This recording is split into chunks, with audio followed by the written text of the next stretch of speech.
Veteran roofing contractors, vinyl siding contractors, family owned and operated. Brown Roofing specializes in everything from residential and commercial. No job is too big or small. Available all over the Carolinas. Call Brown Roofing today at 864-427-1991. That's 864-427-1991. Brown Roofing.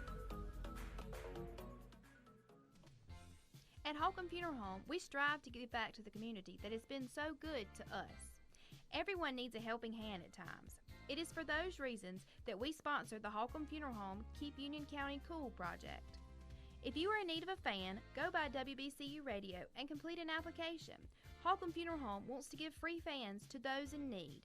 As we continue to serve Union County through our third and fourth generations of the Holcomb family, we want to say thank you to the community that we love.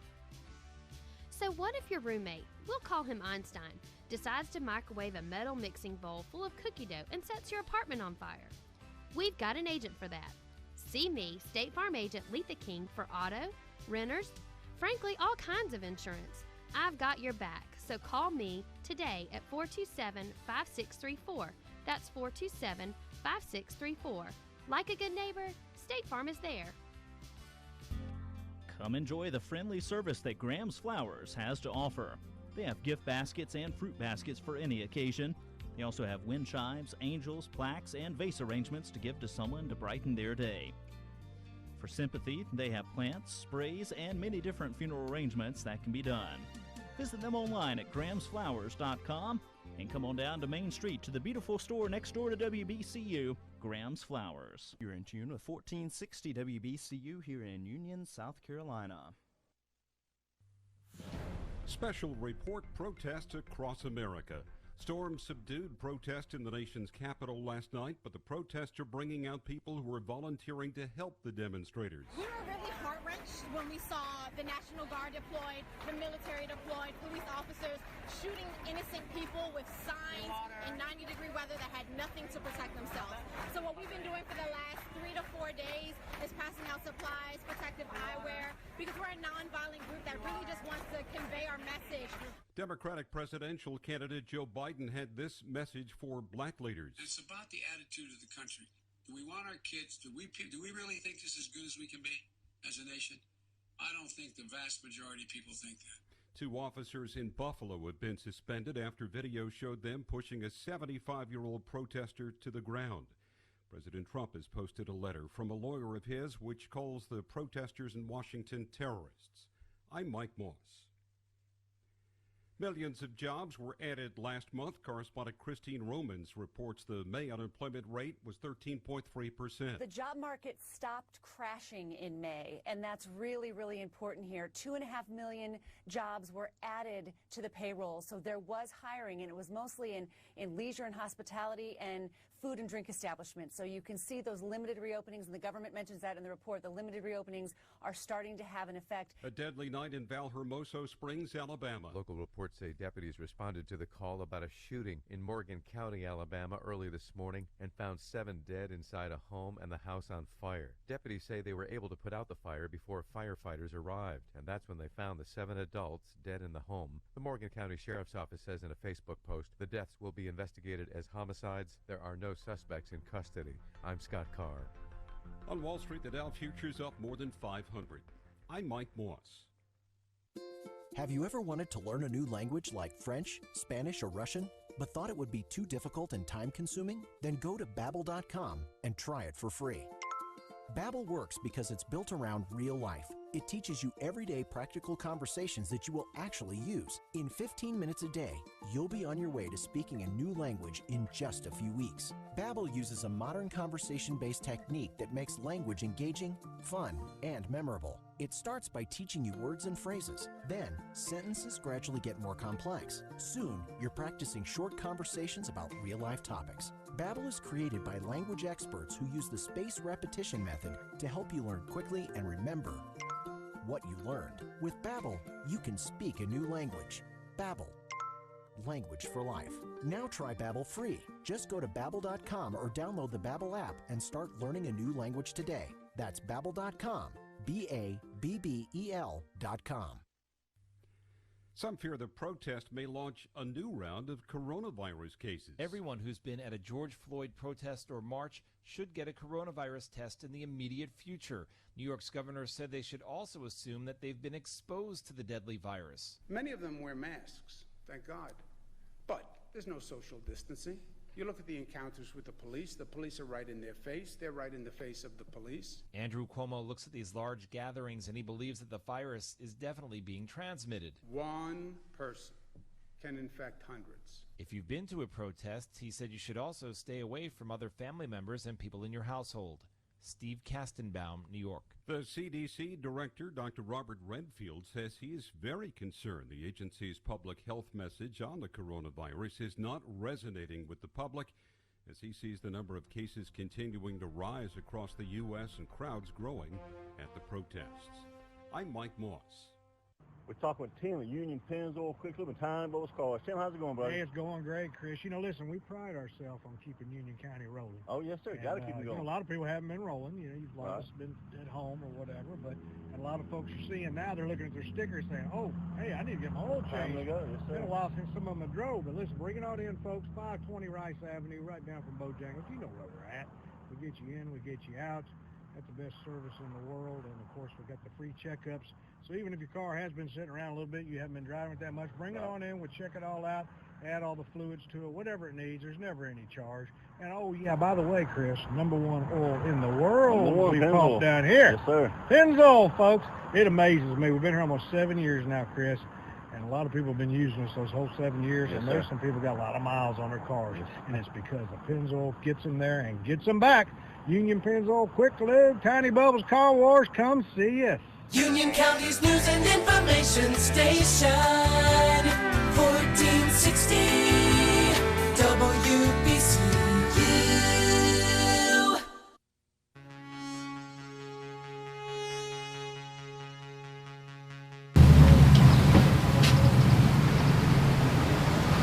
That's you.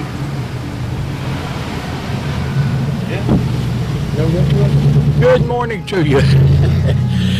We're here again with you for part 2 of the forum that we are putting on for the candidates, Democratic candidates, I should say, for the nomination Union County Sheriff. And we are delighted to see each of you back with us today and appreciate so much your availing yourself to the, we call it an opportunity to come up and be with us and continue with some of the questions, or a lot of the questions that we had left over from last week, plus the fact that we have added to that list since then. So, and I'm not going to stop at 10 o'clock either, by the way. Even so, I seriously doubt that we're going to get through all of the questions even today, but we're going to try. But first I need to say the questions asked today have been sent in by the citizens of Union County and do not necessarily reflect the views or opinion of WBCU, its staff, management, or honors. The questions were sent in and will be asked in an effort to allow the citizens to become more informed as they prepare to vote Tuesday. That is coming up Tuesday.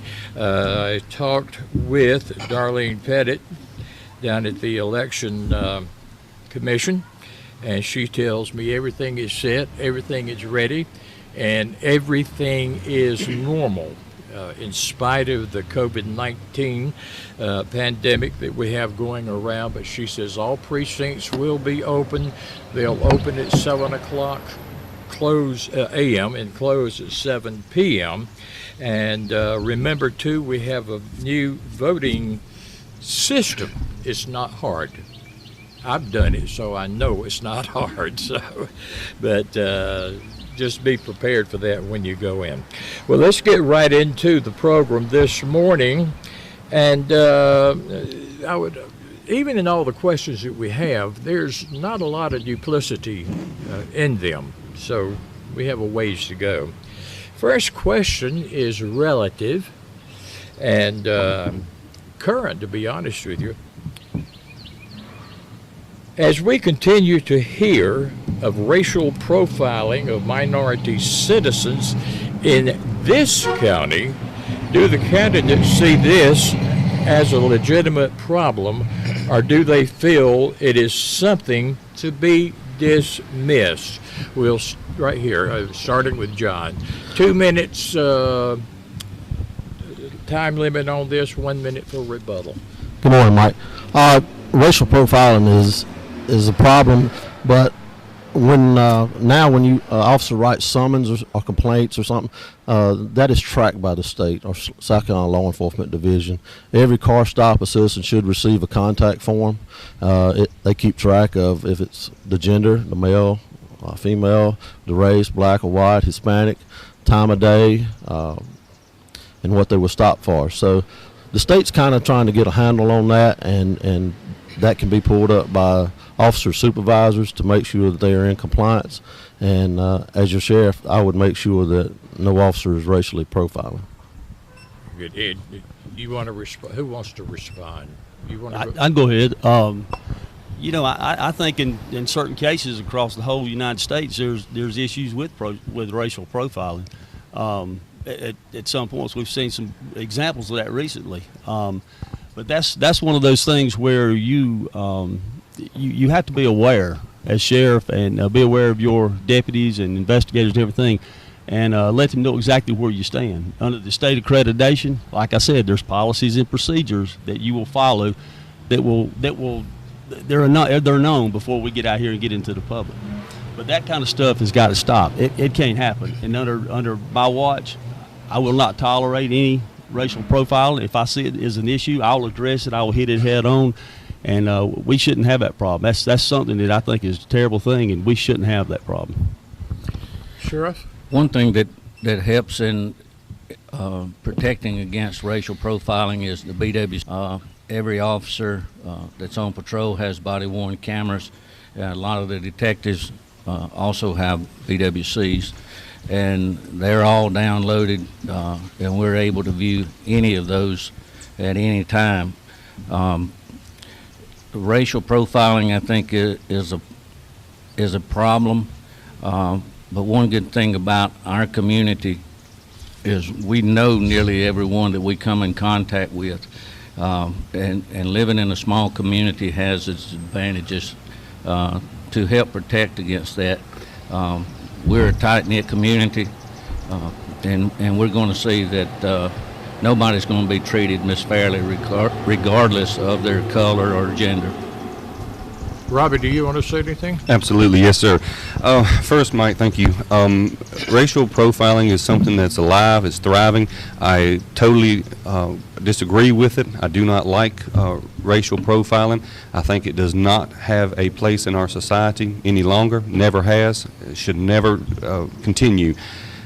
Racism is not about skin. Racism is about sin, and it is a sin, in my opinion, for racism to be in any organization, whether it's law enforcement or anything. I think as far as law enforcement, I think we are and should be a cut above. It all goes back to integrity. As sheriff, I will definitely stay behind that issue.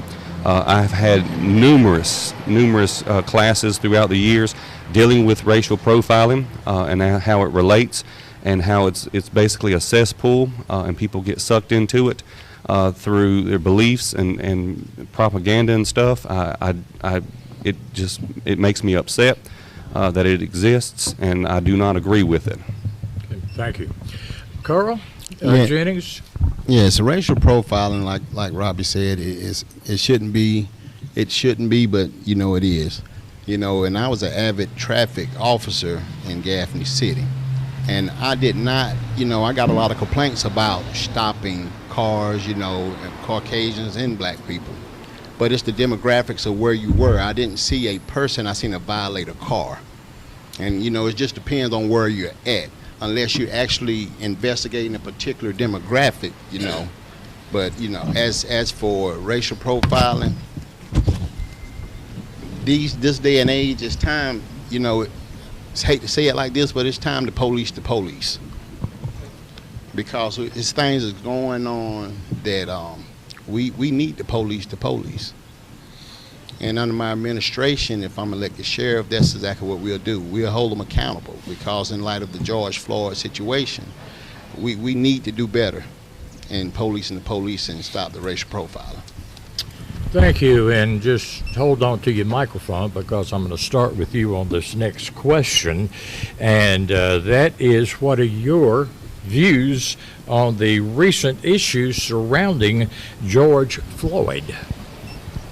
Okay, the issues surrounding George Floyd, looking at the video, nowhere in law enforcement training were we trained to detain anyone in that fashion, and that was totally unacceptable and wrong in my eyes. And that's what makes me say we have certain officers, percentages that make all officers look bad. And we, like I said, we need to police the police. Okay, thank you. Robbie. Yes, sir. Based on what I've seen so far through the videos, what the news media is putting out there, I do not believe that the tactics that were used were sound tactics. I do not believe that the tactics that were used was something that those officers were trained. I just don't believe it. Therefore, they went out on their own and they chose to restrain Mr. Floyd the way he did. And that's what caused the issues that are at hand, liability. It all goes back to the training, and that falls back on the sheriff to make sure that our deputies are getting the proper training, the training that they need, they deserve.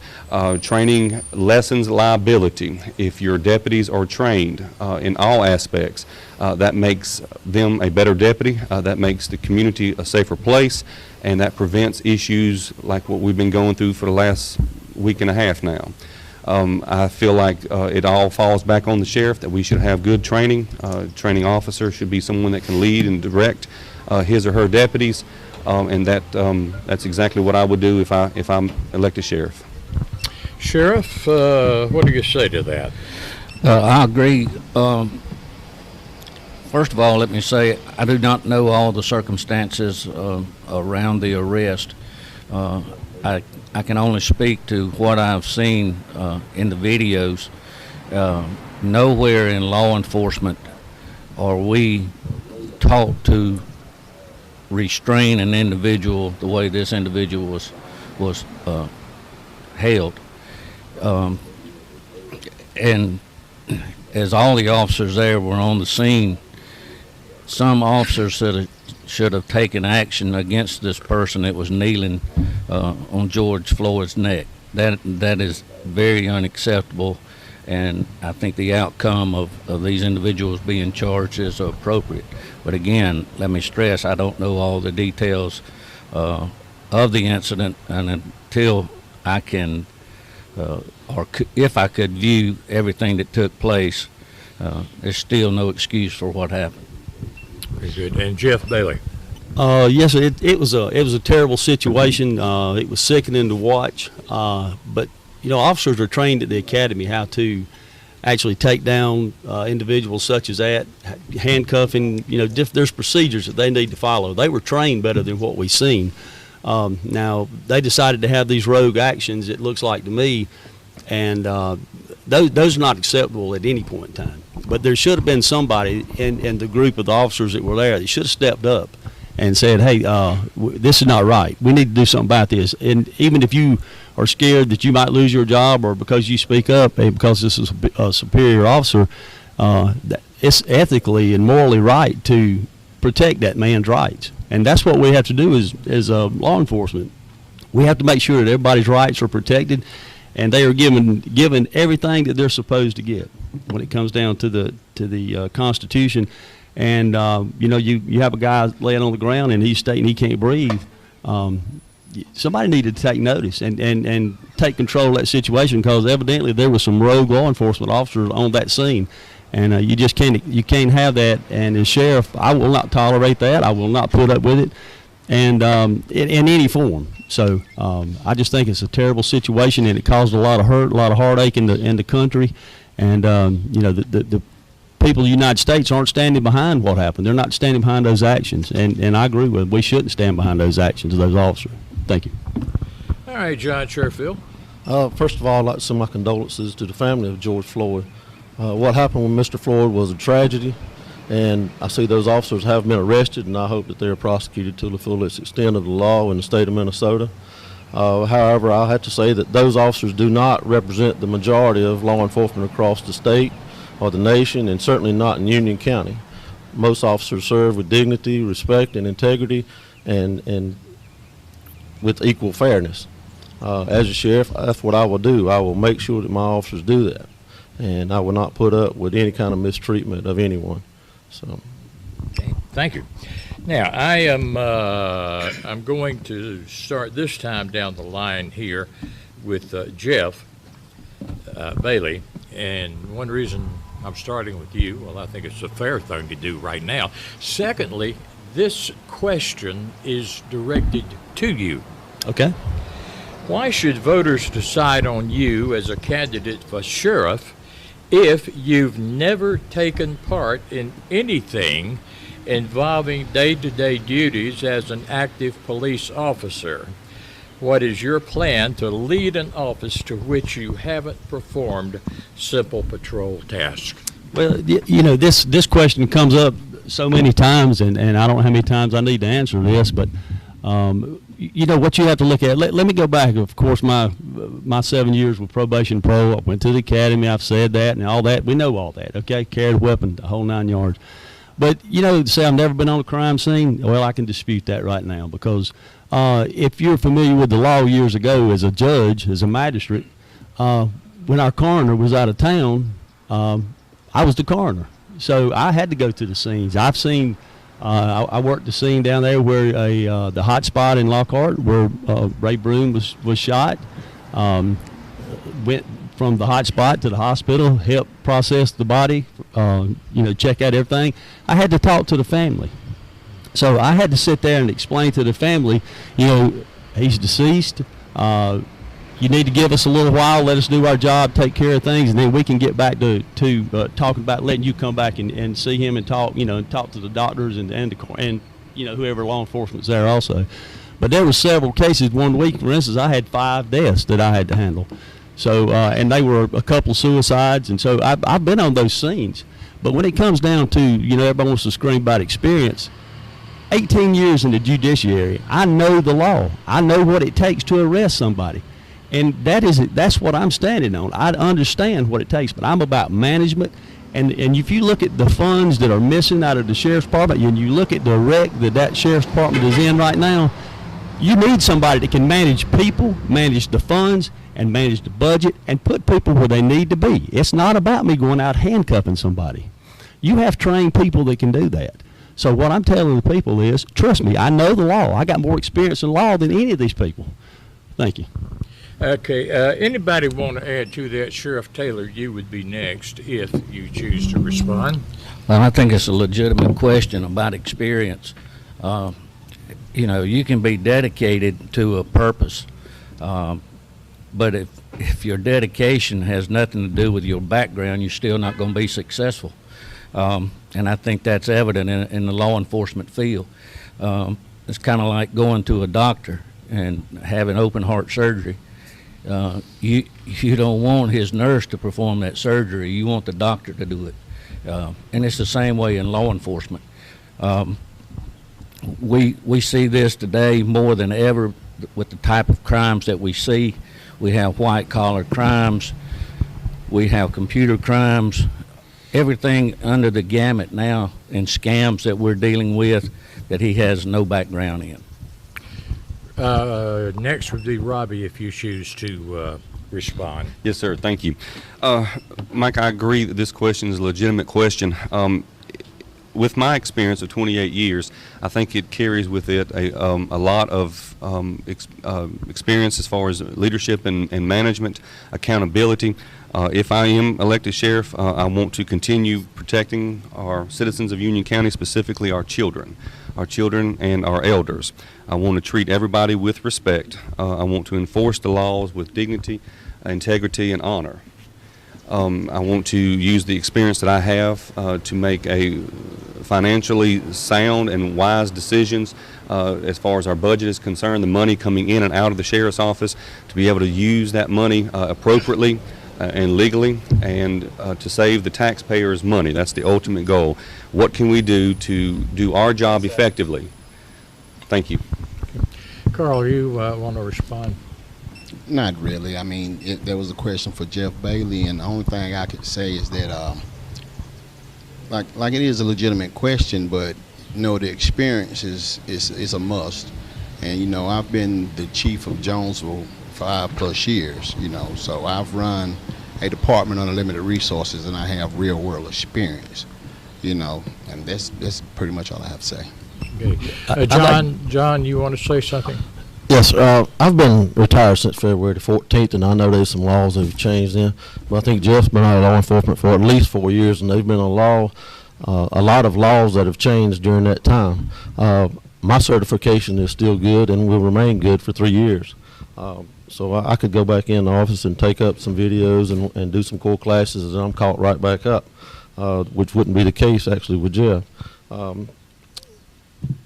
No, there's no substitute for experience. I've had real on-call training. I've investigated murders and criminal sexual conducts, burglaries, and obviously narcotics. I've did that for 20 years, which is one of the main problems here in Union County. And if elected sheriff, I will make sure everyone gets their training, and I will keep investigating these crimes. Quickly? I'd like to rebut. You know, I hear these things from these three that are sitting around me that's got all these years of training and law enforcement experience. And, you know, that's all well and good. But when it comes down to it, it starts with breaking the law, which I know the law, so you've got to know where to start. So, you know, you can make an arrest, but knowing the law and teaching your officers the law and making them understand what it takes to make the case is what we need to work on. But all this of, you know, never been on a crime scene, this, that, and the other, I mean, I'm not buying it. I mean, it's just they have absolutely nothing else that they can tag on me as far as dirt and all this stuff that goes on. And, you know, that's all they can say. They got to talk about my experience because they cannot say anything about me. I don't have the baggage that they're carrying. So they're going to attack me on this every time. And I'm good with it. But I'm telling the people of Union County, I can be a good sheriff, and I will lead this county in the right direction because it's time for change. Thank you. Okay. Okay, quickly, Sheriff. This is not about baggage. This is about being able to do the job. And if you don't have the experience, you can't do the job. Okay, we're going to move on. And thank you for your responses there. I am, where am I? I see, that was Jeff. Sheriff, this is going to be your question as I try to keep up with a reasonable order. What do you do or will you do to assure that police brutality does not happen here? Well, that's not only just something that we have to look at here on the local level, it's also policed on the state level. And the FBI have also gotten involved in this case with George Floyd, and they're always looking in for civil rights violation or brutality in any case. But one thing that is mandated now by the state is that we have body-worn cameras, and we can view that body-worn camera at any time. We also have in-car video cameras that also are used to protect against this. And I can't say in 12 years that we've never had a complaint of brutality against any officer by the county. Thank you so much. Robbie, you want to respond? Yes, sir. The question about, making sure that police brutality does not occur here in Union, it all starts with hiring the right people, training the right people. As the sheriff, you want to make sure that you do a due diligence amount of background check. With Union County being as small as it is, it's no problem for us to go out and talk to somebody somewhere to find out information about an individual that we're considering hiring.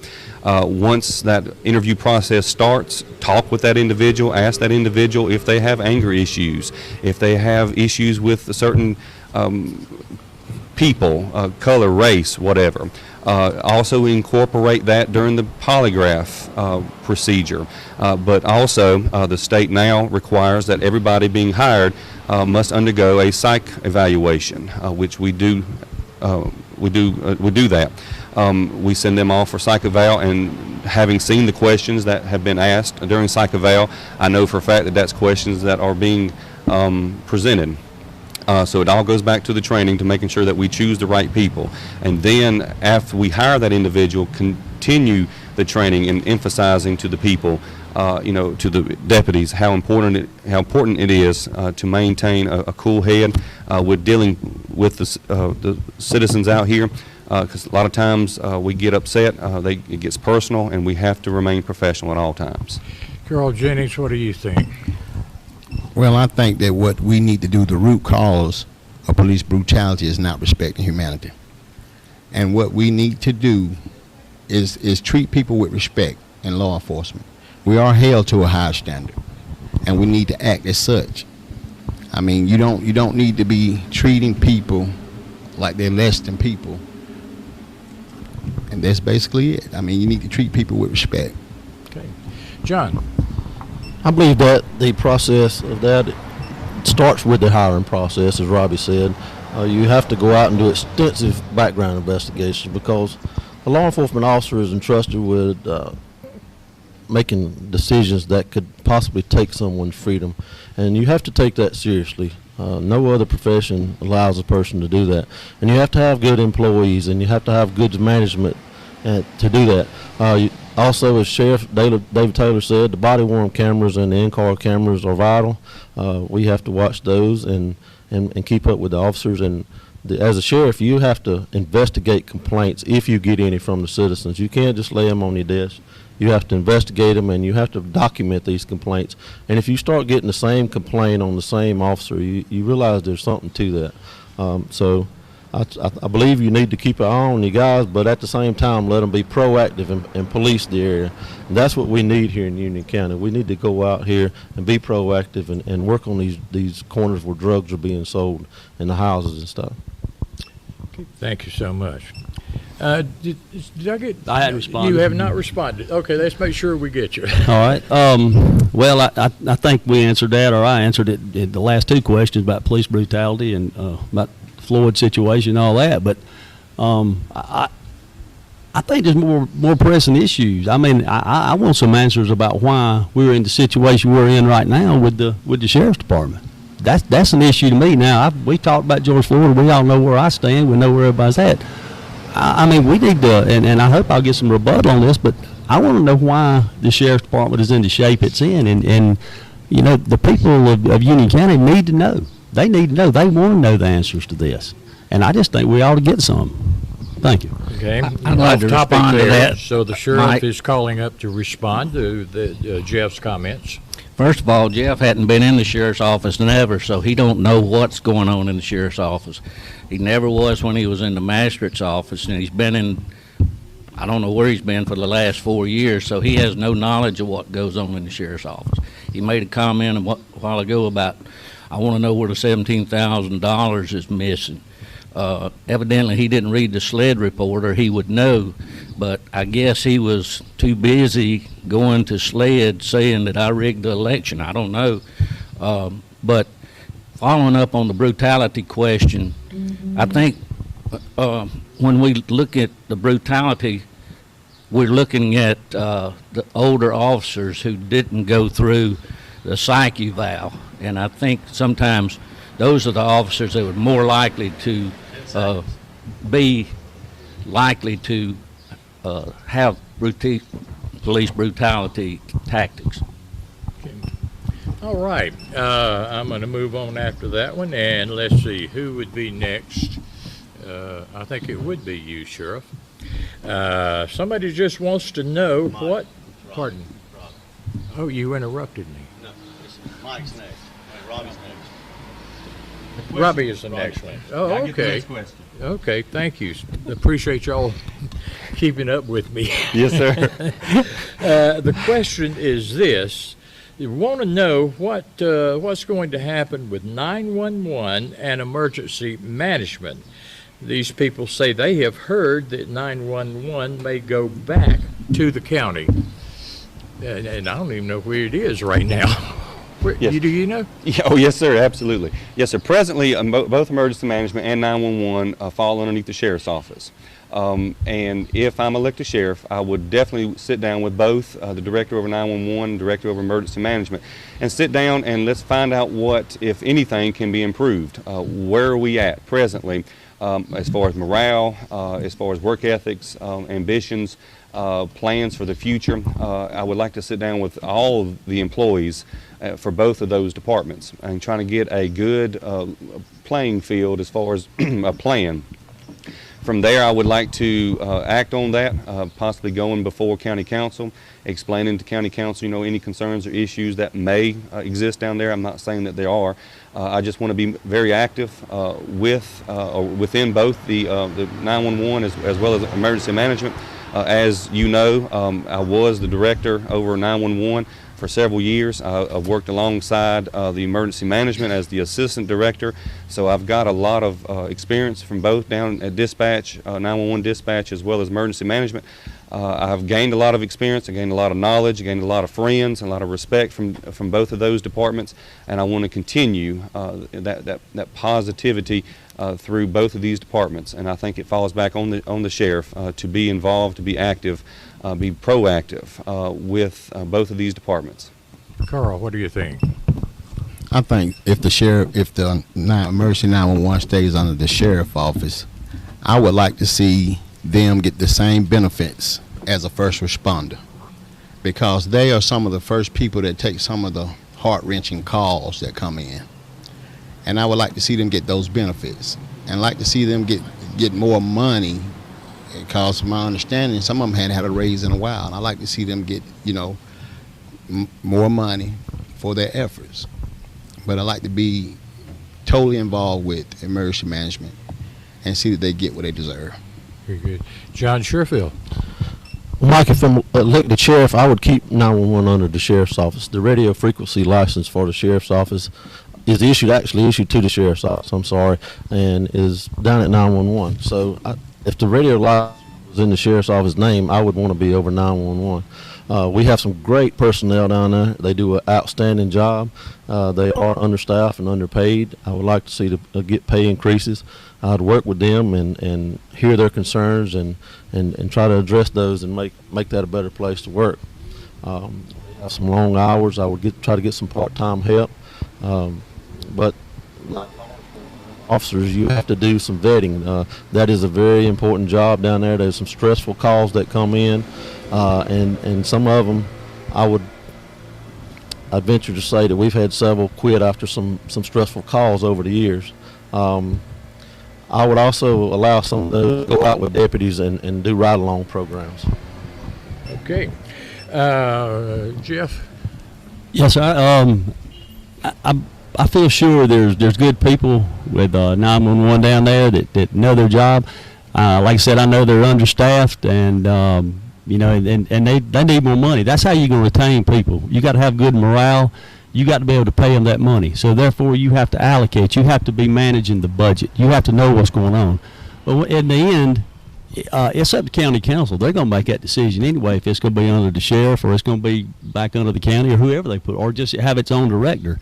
And I'm good either way. It's not an issue to me, because those people are trained to do their job, and I believe in anybody that is trained to do their job. Let them do their job, and that's what makes it special. It's just like if I told you I was a fireman, I'm not a fireman. I can't.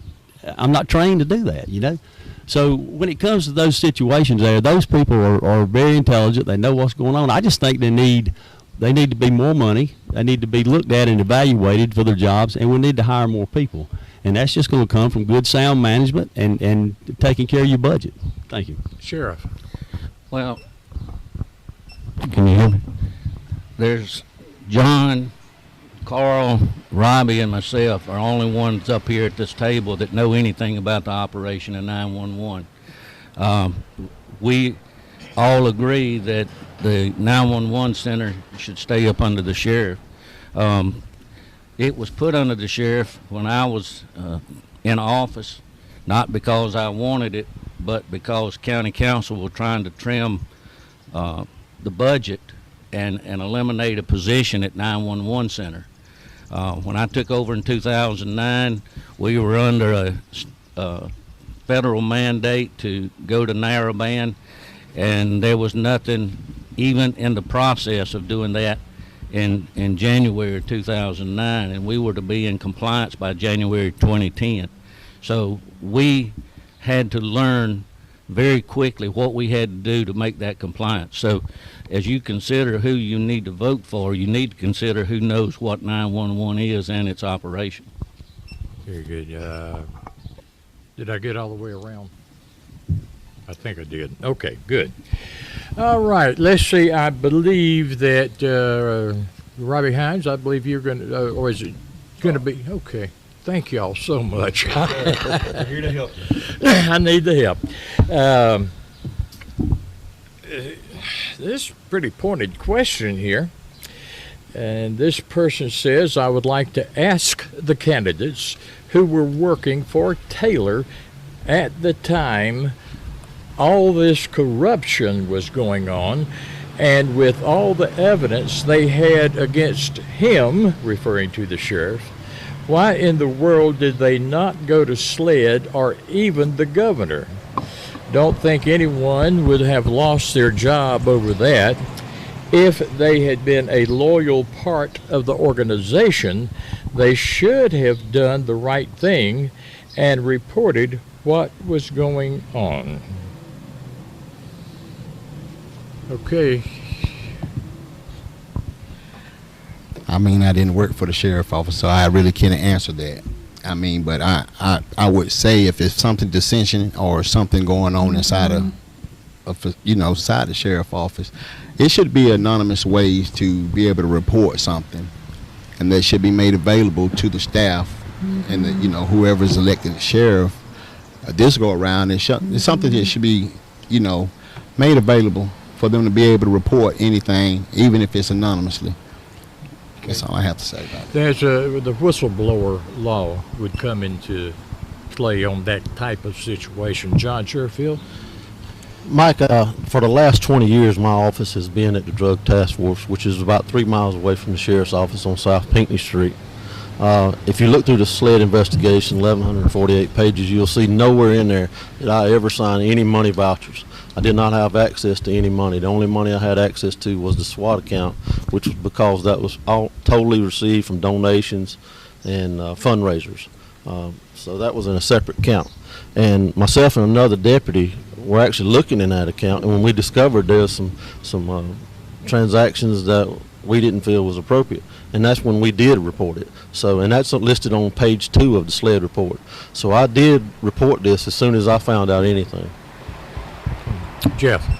Yeah, in 2014, Sheriff made a comment a while ago, but I want you to know in 2014, I've got a briefcase behind me full of information.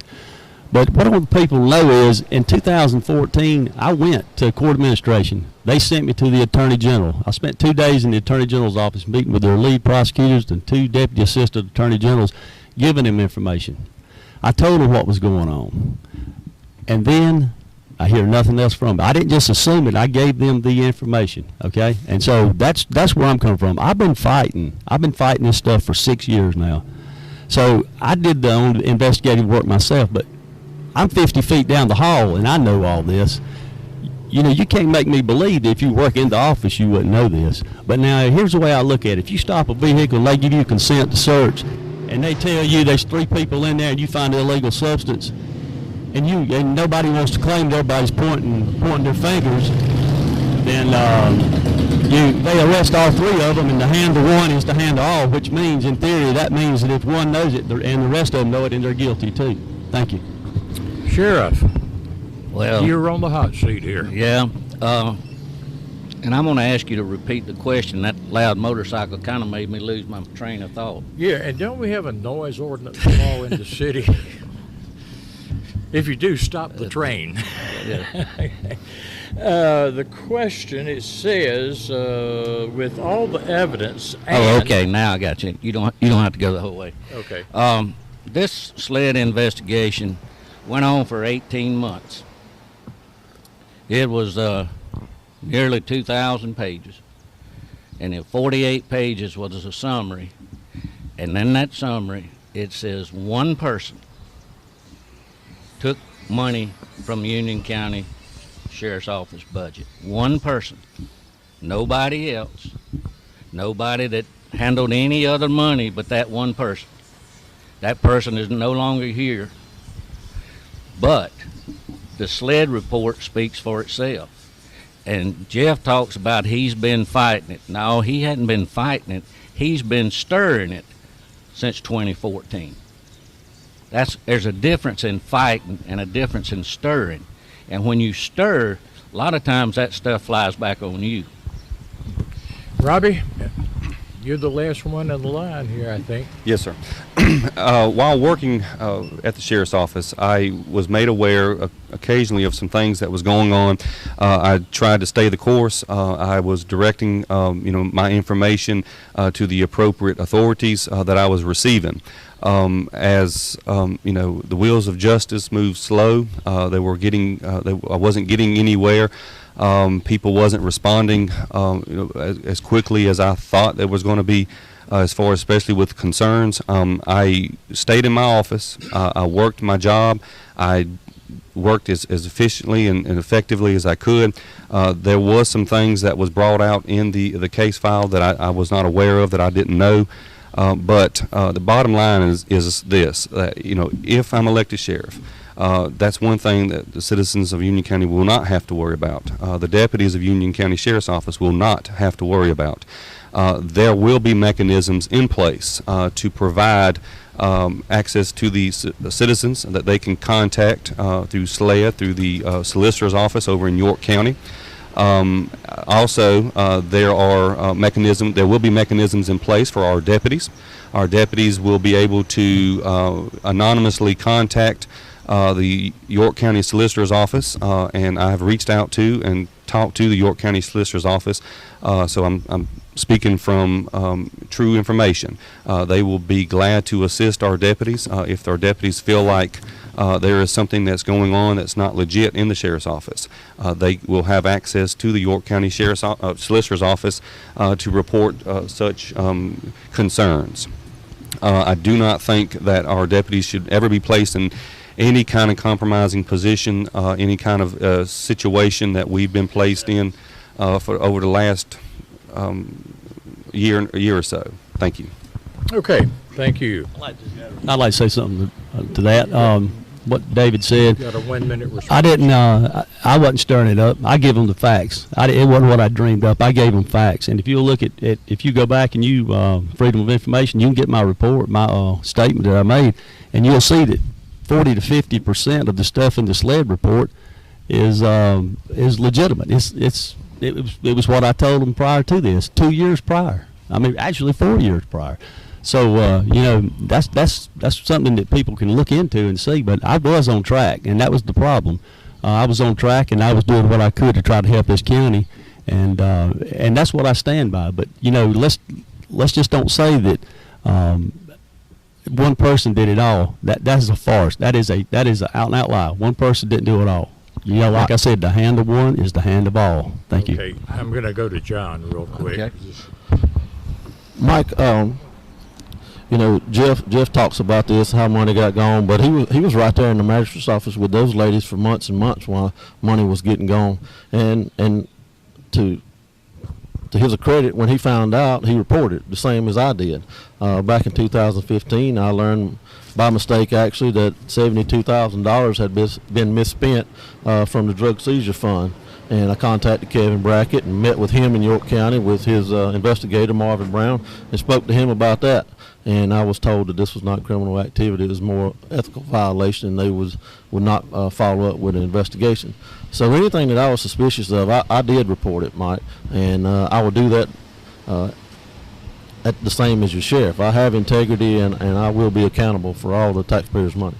David, you wanted to respond? Yes. I have a statement here that Jeff Bailey gave to SLED agent Adam Slazinski, and I will read, quote, on March 20th, 2018, SLED agent met with Jeff Bailey to obtain the prepared statement.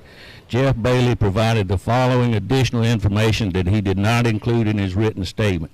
He believed that an unknown person may have tampered with the 2016 election for Union County. He heard that Sheriff Taylor made statements about not being worried about campaigning and predicting the margin of victory in the election. And in the last part of his statement, he said this: he had no direct knowledge that anyone was taking money for personal use in the Union County Sheriff's Office. That rebuts what he just said.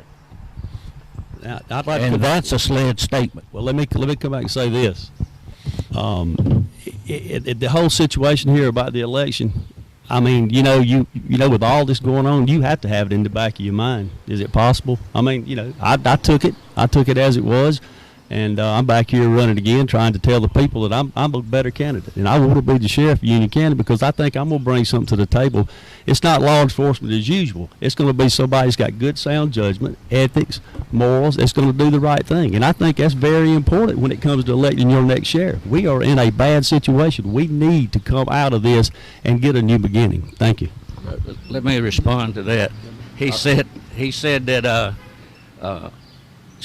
that he thought the election was rigged. Really? Today? How in the world can a candidate rig an election? That's something that's not even beyond believing. And it's not about changing directions. It's about knowing how to run the sheriff's office, which he doesn't. Mike, John. Last thing is, you know, I heard Jeff saying that, you know, I'm going to have things in place that's not in the sheriff's office and I'll be accountable and all this. But, you know, he was in the magistrate's office and money got stolen. Why wasn't those things in place then? How did that money get gone then? This is very important that people understand this. I was a part-time magistrate. I worked at the jail. When I was put in there, Judge Crocker was retiring. I was put in there full-time. I was there because I didn't have a desk. I sat out front with the girls. I was there about a total of 3 to 4 weeks when I noticed that the reports were piling up for 3 months back. I didn't have knowledge of it at the time, but it didn't take me long to figure out that there was something wrong. And so that's when I reported. I wasn't there months. I didn't have knowledge of it. It's not like I sit there 18 years. I had just started full-time. And so when I started full-time, that's when I noticed all these irregularities that were going on, and immediately, not 12 years did I come out and stay. It took me about 12 seconds to make me a decision what's morally and ethically right and what I needed to do. Thank you. Okay, Robbie, I think you were wanting to respond to something here. Yes, sir. I wanted to kind of echo something that Johnny Sherfield mentioned earlier, that when there were indications of things that was going on in the sheriff's office occurring, there were reports that was forwarded to the proper authorities. There were indications, concerns that was forwarded to the proper authorities. But as I said earlier, you know, the wheels of justice moved slowly. We were told that things were, you know, whether it wasn't a criminal, it was a civil, or it wasn't against the law or anything like that. But I wanted to add to that you know, I do have integrity, and I knew that there was things that was not occurring, that were occurring that was not correct. I had deputies coming to me and talking to me with concerns, and I was directing them in the right path. But as I said, you know, things wasn't moving in a timely fashion. Thank you. All right, Carl, you want to add anything? Not at all at this time. All right, we're going to move along here. The third and fourth responses, we're going to cut to 30 seconds just to move along. Go ahead. I'm sorry, what? The third and fourth responses, we're going to cut from 2 to 1 to 30 seconds. Oh, okay. Well, you keep me posted on what time it is. Okay. This sort of touches back on what we were just discussing, and I've got to admit the question itself is somewhat hyperbolic. This person writes, I would like to know why 4 out of the 5 candidates knew about all the money issues but yet said nothing. Why does so much get swept under the rug, just like one of the canine handlers almost killing his dog, but nothing was done to him? I forgot where we were. Go ahead. Liz Mason. Johnny, back to Johnny. Okay. As for the canine handler almost killing his dog, there's conflicting reports about that, and it came in that he had supposed his dog in the kennel inside of his vehicle, and the air conditioner unit went out while the officer was inside on a lunch break. He had left the vehicle running, but there with the maintenance shop, and there had been some problems with his air conditioning unit. That's what he said. We did take the dog from him for about 30 days and housed that dog at the task force and nursed it back to health and doing regular vet visits. But without any evidence and based on his statement, the dog was given back to him. I mean, if you see this handler with the dog, he obviously loves his dog. I mean, he was in tears when he called me telling me about what had happened and was rushing it to Spartanburg to an emergency vet clinic. As far as the money, again, I said my office is three miles away from here. I don't come to the sheriff's office every day, or didn't come to the sheriff's office every day. I don't have a key to any of these guys' offices. They didn't have, well, sheriff had a key to my office, obviously. I had no access to any funds, so therefore I couldn't see the balances except for the SWAT team fund. And when I did find out, as I said, I reported it. And I also reported what I'd heard in 2015 to no avail. But as elected your sheriff, I plan to put random audits in place. I will read the reports and see what money has been seized or property has been seized every morning. I'll give full access to my chief deputy so that he can also do this, and he can pull balances to be open and let the taxpayers know that I'm also accountable, and I have somebody looking over me to make sure. I will get account balances at least twice a month from the supervisor's office on all sheriff's office accounts. So I will keep up with the money, and this will not happen again. Very good. Go down to anybody want to respond? Jeff would be next. Do you mind reading the question again? Not at all. Said that 4 of the 5 candidates knew about all the money issues. Are you saying like 3 of the 5? This said 4 okay. out of the 5 candidates knew about the money issues, but yet said nothing. And it adds up, continues to say, why do we get so much swept under the rug? Really, I can't speak on those issues because I was not in the sheriff's office at the time. So, but when it comes to sweeping stuff under the rug, I mean, that's not ethical. So, a crime is a crime, and if I'm not going to look at it as if I have to make a case against this individual, it's going to cost me 30 votes. That's fine with me because at the end of the 4 years, I'm going to do what I had to do. I'm going to do the right thing, and it don't matter win or lose in 4 years if I decide to run again. But I'm not going to hold back on anybody because I might lose their family votes. If you break the law in Union County, you will be prosecuted to the fullest. I'm not doing favors, and I'm not going to play that game. I'm going to be straightforward, and that's how I plan to run the sheriff's office if I'm elected. I want people to know that. Sheriff? This goes back several years, Mike. We have been trying to get a finance director for Union County for a number of years, even back when Tommy Sinclair was the county supervisor. There was a need for a finance director. The county supervisor was the purchasing agent and county supervisor combined, and there was a lot of discussion to take the purchasing money, part of the salary, and put it toward the finance director. And finally that came to fruition in 2018. And as that finance director has been put in place, she has been on top of all the budget finance stuff in the county. There were audits done throughout the county, but one department that was not audited was the sheriff's office non-budgeted accounts. So with the changes that has been made now with the finance director and with the new audit firm, all of those things have been corrected. Speaking shortly about the bloodhound, as Johnny mentioned, and I agree with him, but that officer was disciplined as a personnel matter. Okay, you want to go, Robbie? Yes, sir. Thank you.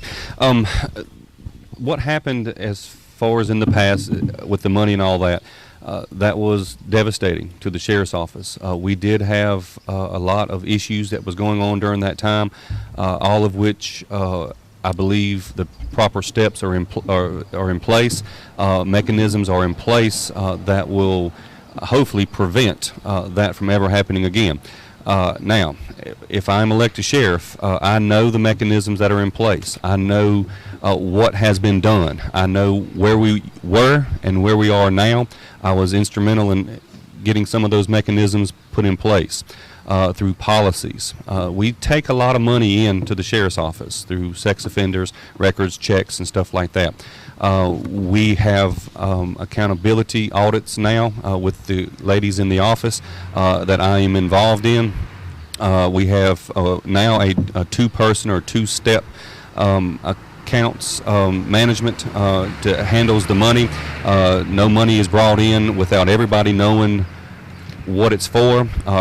Proper receipts are published and indicated specifically what the money was used for, whether it's $5 records check, $150 sex offender, what have you. That money is audited weekly. Or was audited weekly by me when I was there at the sheriff's office, and turned in to the treasurer's office, and again audited with all the proper paperwork. I think there was some discussion about some payment vouchers that was signed off. I was one of few that was authorized to sign off on payment vouchers. But when the payment vouchers were turned into me, it obtained limited information. It only had the payment voucher and the receipt. As long as the numbers added up, which I checked the numbers, I signed off on it. Okay, Carl, go ahead. It seems like the citizens keep asking the same questions and they're getting the same answers. What we need to do as a whole is move forward, get this election over with, and put programs in place to stop this from happening again. I can't speak on, what happened in the sheriff's office, but that's just my mentality right now. We need to move forward and make sure that it don't happen again. Okay. I'd like to say something to that. That's what I've been preaching the whole time about the state accreditation. The state accreditation, and like the sheriff said, it cost us $9,000, but that's minimal to what we've already paid out in lawsuits and everything else. But that's going to keep everybody transparent. That's going to keep everybody in line. It's policies and procedures set by the state. You won't have these issues. It'll be set by the state, and so we know what to do from the very beginning to the very end. We'll know how to handle any situation, and it's not up to me. It's not up to me to make that decision if I'm the sheriff. It takes all that out of the playbook. And I'm fine with that because it's not a power position. It's about doing the right thing and getting this county where we need to be. Thank you. Yeah, Jeff talks about this accreditation. I'm glad he did. I meant to bring that up earlier. Like I said last week, there's 272 law enforcement agencies in the state. 27 of them are accredited either through the state of South Carolina or nationally accredited. 10 of those are only sheriff's office. If this was a good idea, more sheriff's offices would do it. Look, it don't help you get any grants. I've filled out many grants over the years, and I can only remember one that asked you if you are an accredited agency. He talks about it limited the sheriff in his powers. It does not. Section 13, Chapter 15 of the South Carolina Code of Laws give the sheriff of Union County and every other county in South Carolina the duties and powers. That cannot be changed except through a law or through legislature. The sheriff can write his policies. All accreditation is throwing away about $9,000 or $10,000, and it takes about a year and a half to actually get accredited and writing all these new policies, and it's just basically an instruction book for a new sheriff. Well, I don't need that. I have 30 years experience, and I know what we need. Okay. I'd like to rebuttal on. Can you hold one moment, because I got to. WBCU radio station. Yeah, I don't want to break the law. Okay, and this is WBCU, 1460 AM, 103.5 FM. WBCU in Union, South Carolina.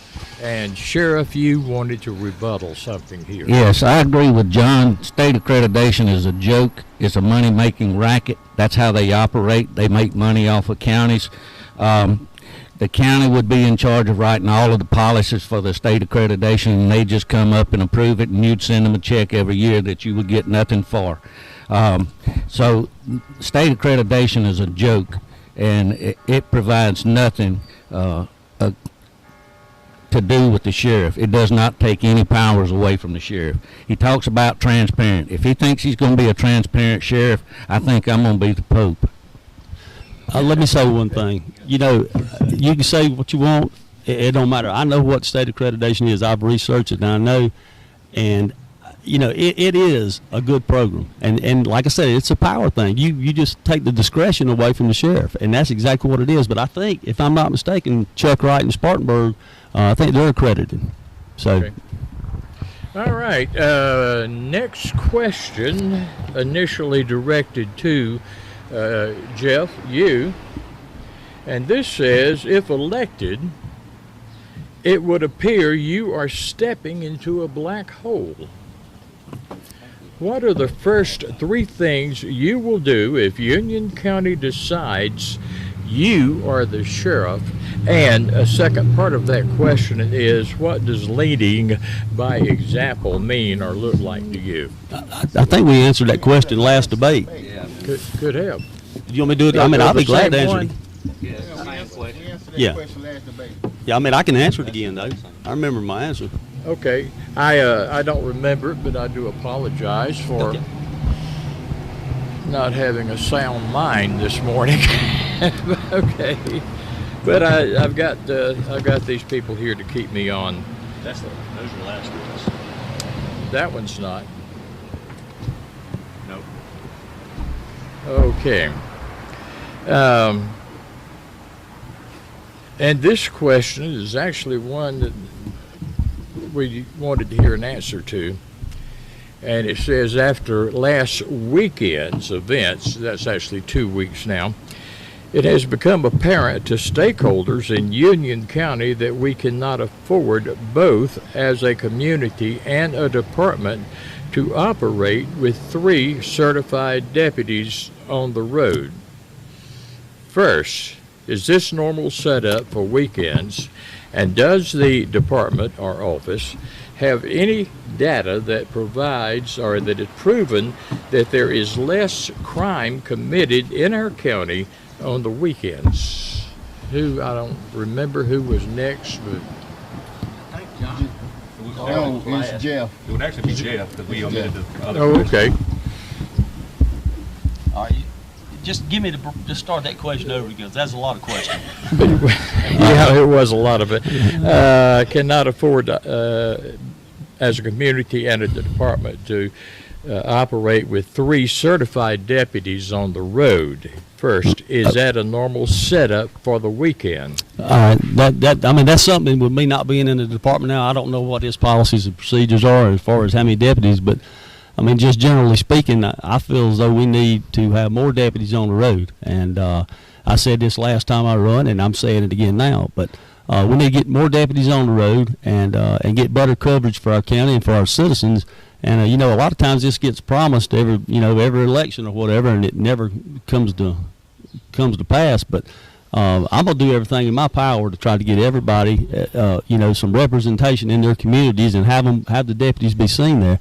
And that's just going to come through taking the budget and looking at how the salaries and everything's allocated, and other issues in the budget, and see where we can actually take money and what might be I'd say a pleasure item over here, it's a need over here. We need to work on our needs for for our officers. And I think if we can do that and manage that money and run a little tighter ship, I think you'll be able to put more deputies on the road, and I think that's going to be key.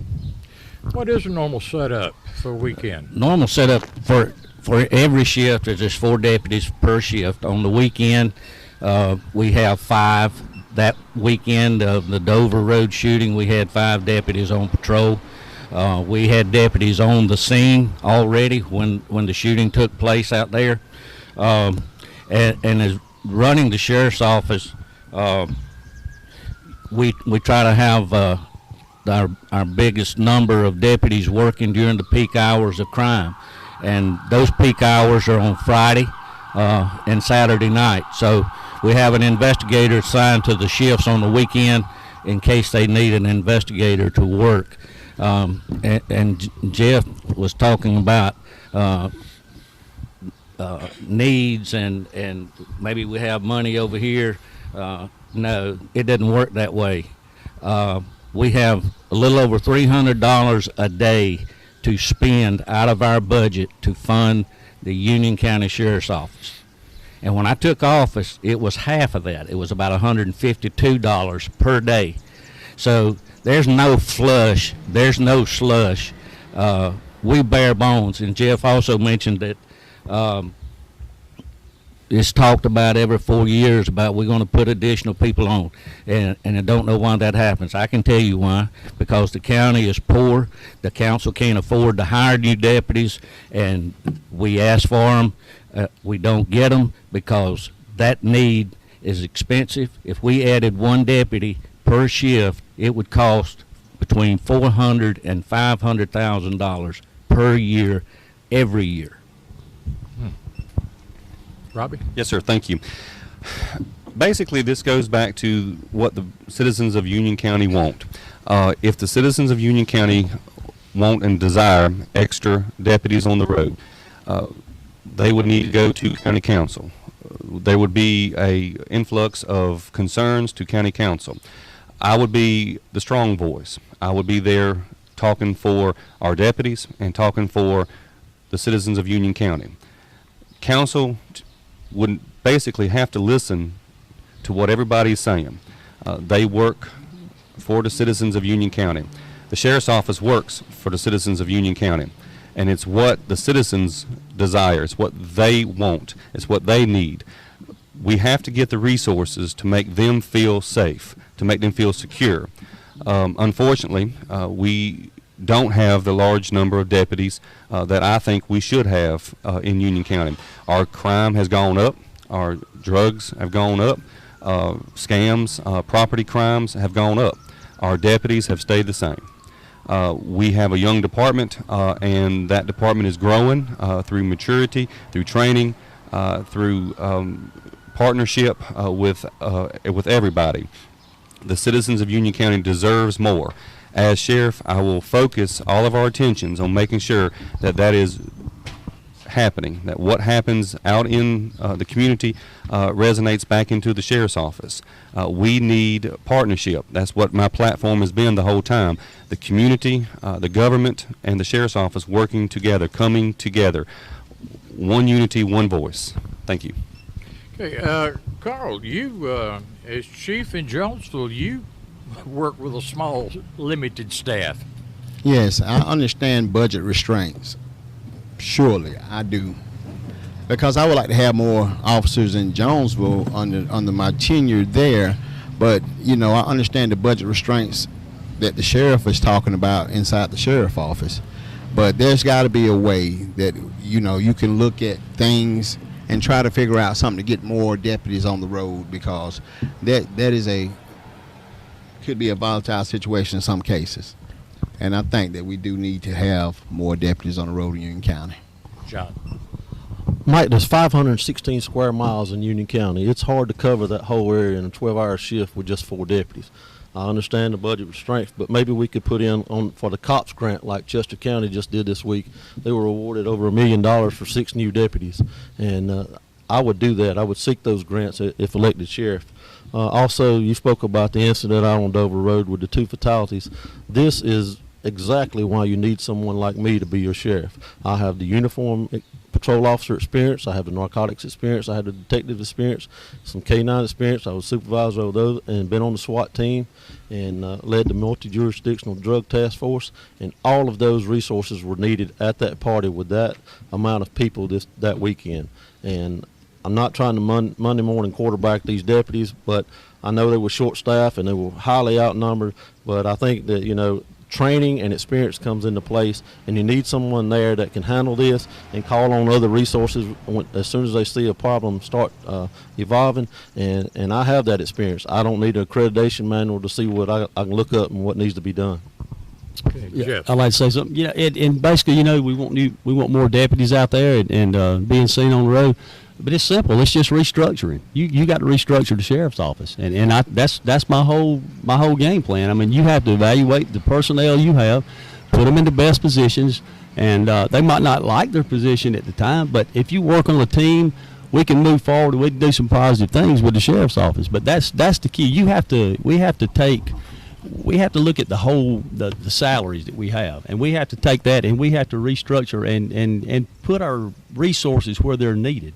You know, and like I said, you still have to work with these other counties and these task forces and all that. So, I mean, that's something I just think we need to do that and mend relationships with the neighboring counties. Thank you. Go ahead, Like to follow up on that. Jeff talks about, as he just finished up, that hunting resources. He must think we have amnesia, because when he was in the magistrate's office, we had to cut $1 million from the budget. And he had one of the smallest budgets in the county, and he couldn't cut 10% out of his budget, but I had to cut $350,000 out of my budget. And he wants to talk about we have plush spending. You know, you got to be a team player, and a team player takes a cut for the whole team. They don't call it, this is mine, and put my hands around it and circle the wagons like this can't be touched. So that's a forest. He can float this out there if he wants to, but it's not going to fly. Let me explain that to you. The reason that is, we have 2 girls in that magistrate's office, and we have people just constantly, for every case they make, they have to come through the magistrate's office. We had 2 girls. If we cut that 10%, that was cutting 1 girl out of our office. That was going to leave us with 2 judges in the office and 3 that did part-time and 1 girl. That's still impossible. You was throwing too much on 1 person. You cannot run that office with 1 person. And so therefore you can't cut a salary there. Let me follow up on that. I lost 2 deputies, 2 jailers, and he couldn't cut 10% out of his budget. That's ridiculous. Okay. All right, let's see. We got down the line on that one all the way. Let's see, I know that one was from last week. Here's one, new one this week. Sheriff Taylor, it says here, apparently lied to the citizens of Union County when he said he would not run for re-election. Now, we touched on this one a little bit last week. Why should we believe he won't do the same thing in the future? In addition, when the newest SLED investigation into Sheriff Taylor and or his department was announced, why at that point did he not withdraw from the race? I only know of one investigation. Well, there's a political investigation that's just been started in the past 3 weeks, which is politically motivated. And no, I haven't been arrested this week or last week. And to answer that question, a man has a right to change his mind. This is America. You know, you can call it, well, he lied. I have a right as a human being to change my mind. And when I have the citizens of Union County coming to me and say, listen, we want you to run, will you rethink your decision? That's exactly what I did. It's not called lying, and I probably know who asked this question. Okay. Anybody else who may want to comment on that one way or another? Okay. After the SLED investigation report was released in January, it was quite obvious at that time that there was no checks and balance system in place to track missing funds. What systems are currently in place, if any, with Sheriff Taylor, and if elected, what system of checks and balances will each candidate put into place? Well, I guess since part of that, okay. Okay, go ahead. Yes, sir. I was there during the investigation, prior to the investigation, after the investigation. Since the investigation came out, there are, as I mentioned earlier, there are mechanisms in place, safety nets in place that will hopefully prevent anything like this from ever happening again. If I'm sheriff, what I'm planning on doing is beefing up our policy as it relates to the finances. As I said earlier, money comes in and money leaves the sheriff's office. That's just the way it is. We take a lot of money in. There needs to be accounts and balances in place. There are more now. Before before there were when all this other stuff happened. I immediately started going into our policy, changing our policy, met with our assistants in the office and explained to them that obviously the way the things were being done cannot continue. There's money that's brought in through evidence that now is recorded, documented, taken up to the treasurer's office, and again documented. We have to have more people involved. One person handling the money is what is not effective. We must have mechanisms in place. I want to establish a debit card system in the sheriff's office. People come in all the time and said, I don't have any cash on me. Do you take a card? Do you take a card? We don't presently do that. I want to implement a debit card system in place. That way, less money coming in, more electronic transactions coming in. That's to protect the girls and everyone else in the sheriff's office. If we can minimize the amount of cash coming in, the cash flow, we don't take checks presently. I want to take checks so we can minimize that amount of money. Checks and balances is the main thing. As sheriff, I know how to do that. I can implement that. And that's a promise. Okay, Carl, what do you think? Okay, if elected sheriff, I would like to review the current policies and how the money is looked at in the sheriff office, and work with council on oversight. To see if they, we could do something to make sure that this doesn't happen again. And like I was in Jonesville, we didn't have a debit card system, and I had them install a debit card system to keep money out of the hands, so to speak.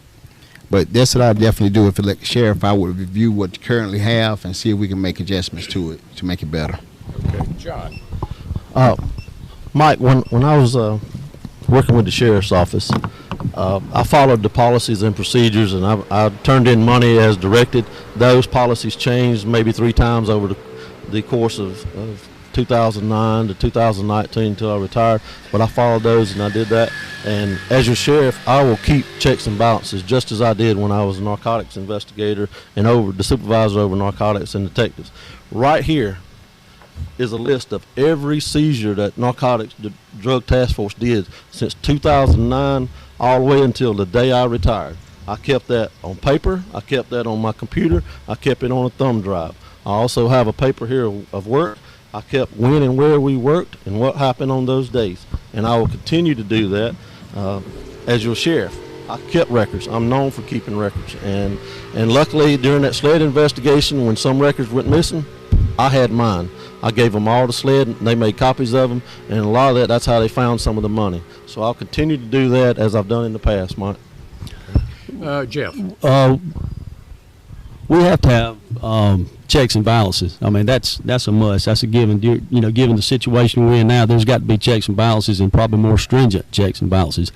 But no matter, at the end of the day, when it comes down to it, if I was sheriff, I'd be ultimately responsible for that finance, because that's your job as sheriff, to oversee that.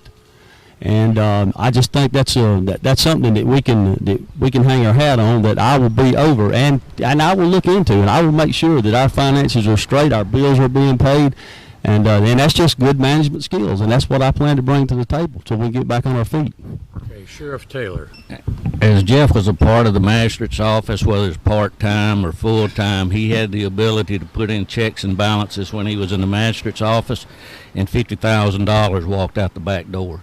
So I don't buy the fact that he's going to do these things. The things that's been put in place now have been put in place by the county council by putting in a finance director. Back in 2018 when this investigation started, 18 months it went on. There were no checks and balances. There was forgeries done on evidence sheets. Chain of custody sheets by the person that is no longer with us. She forged people's names on those reports. You can't stop forgery, and you can have checks and balances in place, but forgery still gets by checks and balances. I want to go to Robbie real quick, and I'll come back to you, Jeff. Do you want to respond to this question about the checks and balances. You started with him. Oh, you started? Yes, sir. You started. Yes, sir. I don't have really anything else to add. Well, but the question started with me. Would you hold the light bulb up to let me know? I understand, That's sir. real good. Okay, Yeah. Jeff. All right. Basically, what I want to say, what David said, once again, I was put into that office full time right before Judge Crocker's retirement. He was going to retire, and I was put in there full time. And at that time, I'm telling you, you can go back and do your homework and go check. I'm giving you facts here. I was not there, and I didn't let $50,000 walk out the door. It had already walked out the door. It was gone. When I got there, I found it and I reported it. That's exactly what I did. And there's, there's part of my management experience. I know what the right thing is, and I don't care what he says or when he says it. I can't prove it right now, but I can in the future. I can show you where I was only there 3 to 4 weeks maybe before I noticed this, and I went straight to supervisor, and I told Tommy Sinclair, I said, we got a problem here, and then we called for an audit, and it went from there. Okay. It went from there to SLED, and SLED sent him back to the sheriff's office and told him to follow a procedure that he didn't know. Okay. Okay, I'm going down to Carl this time, and the question actually is for you. And I remember last week you sort of answered this at the time, but we're going to do it again. Other than currently being chief of police in Jonesville, what other experience do you have that makes you feel qualified to be sheriff of a county with over 28,000? Well, the experience, I have law enforcement experience. I have 12 plus years in law enforcement. I can hear you. I have 12 plus years in law enforcement, and I'm managing, being administrator of a department right now. And 28,000, I just want to take what I've done in Jonesville and bring it to the sheriff office with more resources and more personnel. So I don't see where there's a problem where, me being able to run the sheriff department at all. Okay. Anybody want to challenge that? I don't want to challenge it, but I want to speak on my experience.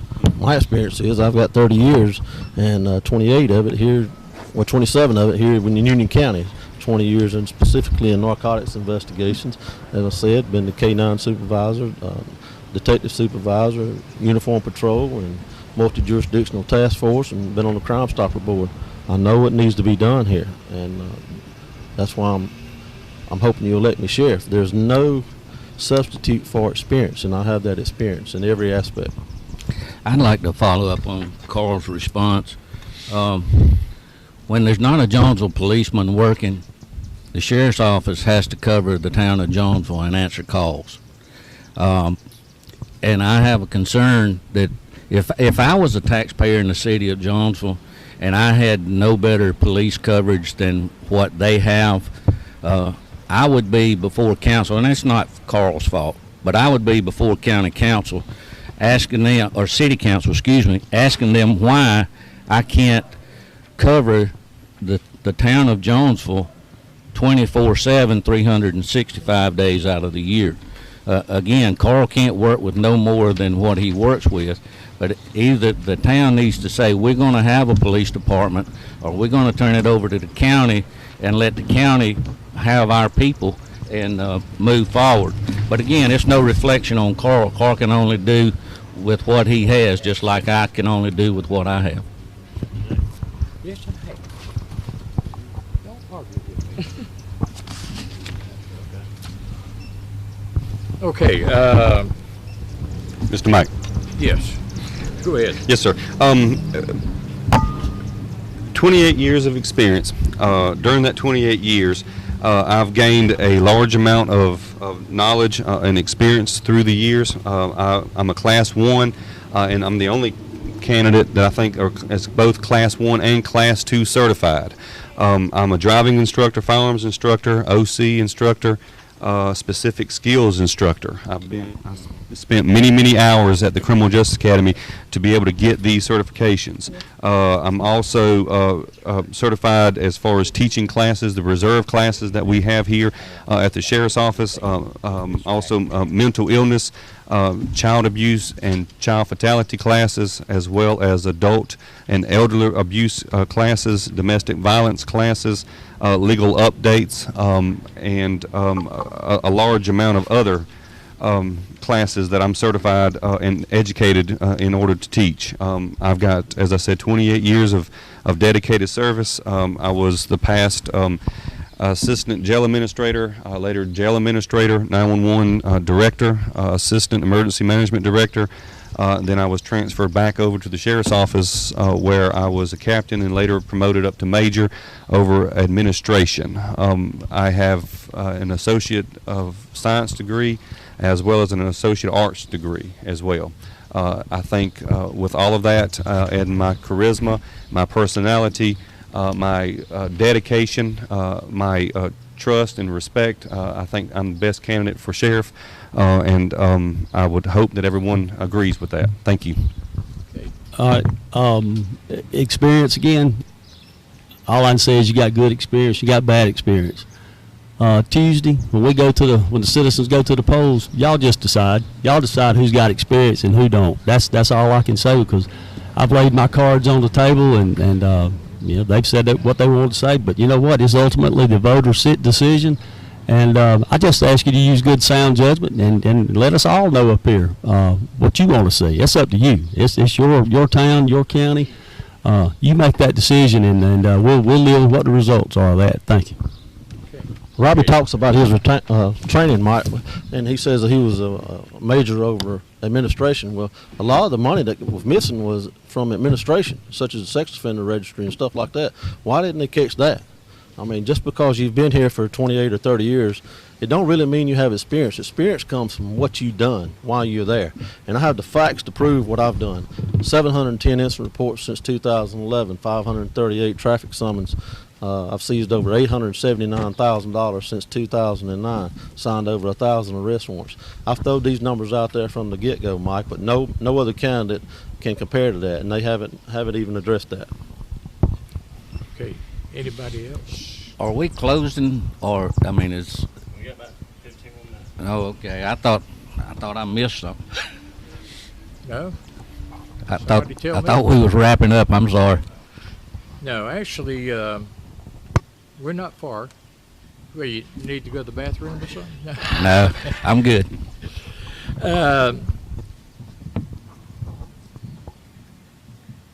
How do we know who to believe?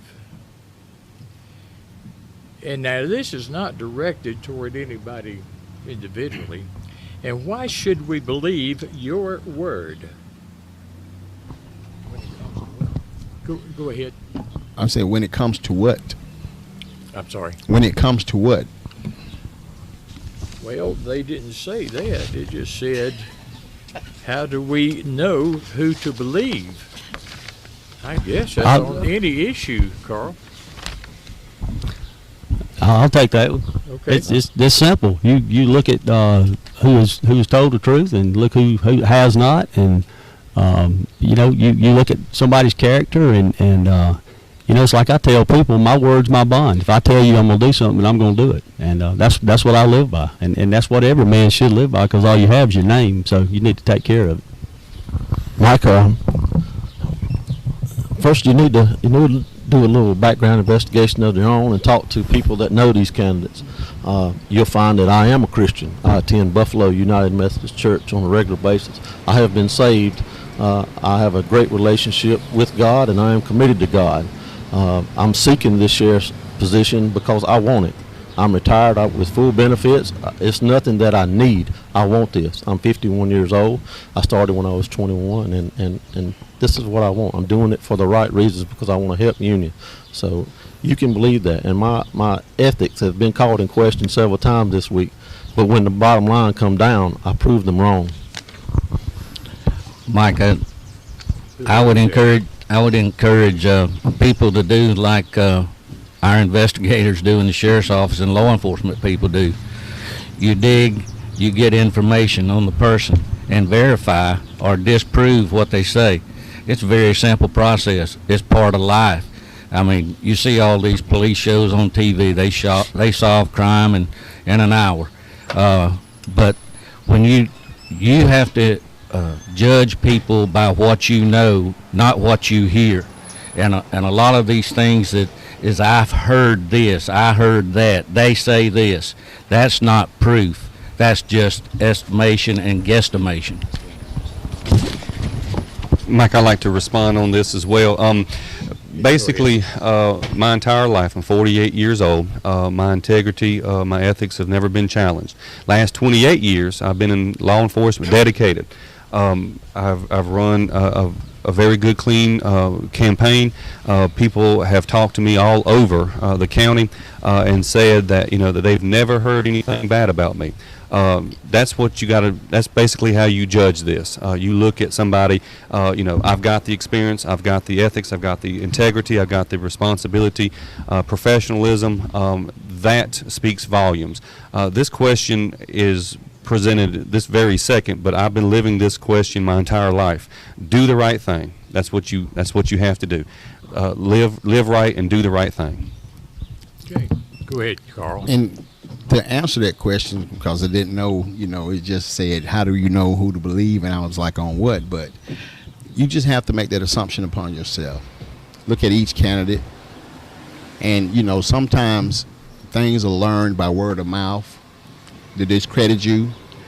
But you have to do that for yourself. You don't have to take what someone else says and make that sound decision on your own. So that's what I would say to them, is just make that decision on your own. Okay, thank you, Carl.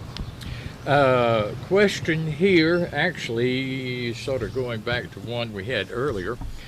It says, as a candidate, how would you respond to a situation such as the block party, like the one that took place weeks ago, resulting in several people being shot and 2 losing their lives? What help, if any, would you have given to your officers? And if you were out of town during the event, what action, if any, would you have taken to respond? Who wants it? John? Yeah, Mike, in my years of training, I would have, if I had been on scene that night and saw the crowd developing, I would have called in some extra personnel. This party was advertised on Facebook and numerous social media sites, so they knew ahead in advance. And from the past dealings, there have been large crowds. There's never been any fatalities, thank goodness, but there have been large crowds there in the past. And so you should have known there's probably going to end up with some trouble, at least some fighting and some traffic problems. So I would have notified the Highway Patrol, had extra staff from the Sheriff's Office come in, and probably put the SWAT team on alert, if not have them respond. That's what I would have done that night. Okay. Who wants it? I got it. Okay, Robbie. The information about the block party on Dover Road was actually published about a week before. That information alone would have allowed us time to kind of get in there and talk with the individuals, ask them exactly what their plans were in respect to the corona, social distancing issues. I think that we should have been a little more proactive. Our dispatch received numerous phone calls during the event, right before the party really got started, about traffic control issues and all that. Being a little more proactive, a little more involved in that situation, I believe, would have maybe kind of shortened the tensions of people and hopefully prevented any type of gunfire and losing 2 young individuals. That's completely unacceptable and senseless. Guns is not the answer to an argument. I don't know what exactly the issue was, but I believe law enforcement presence up there would have definitely been effective, and I believe the outcome would have been different as well. Sheriff. Robbie's exactly right. He does not know what circumstances were that night. And it's easy to play armchair quarterback and I'm gonna do this and I'm gonna do that. If I've heard I 100 times, we could fill up a black-eyed pea pot to feed Union County. I've never heard I used so many times in a debate. It's not about I. It's about what we can do. We could have went out there and tried to talk to the person who had this party, and I can tell you what his answers would have been. It's none of your business, and we're going to have it. The party's been held out there in the past. There's never been a fatality. I think some contributing factors to what happened here is that people have been in lockdown mode for 2 months. They've been shut up in a house. And I was on vacation, and I probably know who called this question in too. It's probably a former deputy. But it don't matter who asked the question. I have a right to vacation just like anybody else does. And I've heard one candidate say, well, sheriff took 15 weeks vacation. If all they had to do was keep up with when I was off, then they wasn't doing their job. So, again, you can't predict when a situation's going to happen, or you can't say, well, I'm going to stay home this weekend because there's going to be a shooting at a block party. It was a holiday weekend. Yes, I was on vacation. Okay. Anybody? Well, it was an issue that was growing out there. It's not illegal to have a party on your premises or whatever, but number one, we had the governor's social distancing laws in effect, which means no more than 50 people. So, that right there is a reason that we should have done something, to shut it down. It just kept growing. But really what disturbed me most is that the streets were lined with cars. So now we're affecting the public safety. The public safety is most important. If somebody needed an ambulance in that area, they needed a fire truck, there was a fire, anything could have been possible. The roads were blocked. It was just an accident waiting to happen. But that's where you got to work with other counties and have a plan. And you don't have all the answers the first time that you have these situations, but you can't. If you're trying, you won't make the same mistake twice. So that's why you have to have a plan put into effect. If we have this situation, it's every year, like they said. So let's have a plan how we're going to try to handle traffic control. And I mean, if somebody wants to have a party, that's their right. But you have to look at the situation and have a plan. Like Robbie said, I agree with you. It needs to be more proactive. You got to be proactive in these situations, not reactive. Okay, Mike, it's kind of hilarious. I mean, Robbie talks about going out and talking to these people ahead of time. Do you really believe they're going to tell you, well, we're going to bring guns, we're going to have drugs, but we're going to social distance? I guess everybody will wear a mask at a block party with almost 1,000 people there. That's from sitting in the office too long, Mike, and that's experience. I mean, that's just not even reasonable. And as far as keeping up with everyone's sick leave, I kept up with everyone's sick leave that was in narcotics or detectives or administration. I kept up with every one of them, and that was part of my record keeping.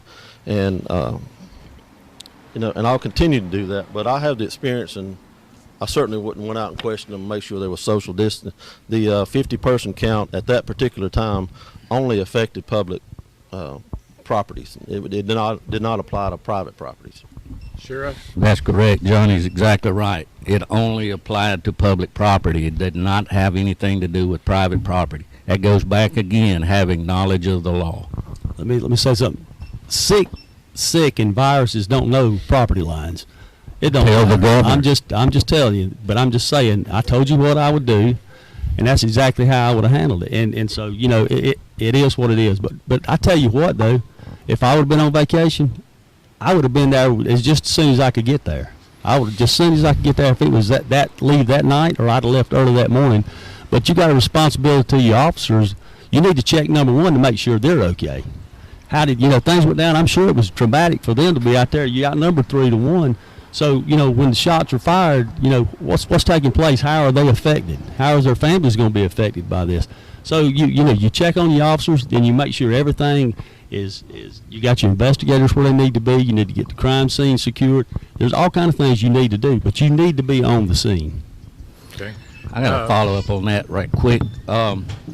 You have to have knowledge of what you need on a crime scene. That's one thing, and that comes with experience. But, I sit here and listen to this. Ifs and buts was candy and nuts, we'd all have a Merry Christmas. And it's easy for these guys who weren't there, were not involved, and one has never been involved, to answer what I would do. Again, it's what we can do as a team. Let me jump to Carl real quick because we've got to get out of here. Carl? Okay, how would I handle that situation? But I've been out of work on leave since March the 29th, and I got blamed for the block party. But that was outside the jurisdiction of Jonesville. But like Johnny said, I would have handled that by bringing extra people in when it got to the magnitude that the party did. That's the only way you can, even though you knew about it beforehand. That's what I would have done, is brought in more people to help those officers that was already on duty. Gentlemen, thank you so much for making yourselves available for this particular program. Just so you know, and the citizens know, if we put last week and this week together, you have undergone over 3 hours of questioning. I would hope and I would think that out of that much, the citizens of Union County would have gleaned enough information that will help them make a decision. Don't forget, Tuesday, the primary will be held. Everything is on schedule as normal, and we do encourage you to get out and vote. This has been a public affairs presentation of WBCU News. All right. Thank you very much, Mike. Thank you, candidates.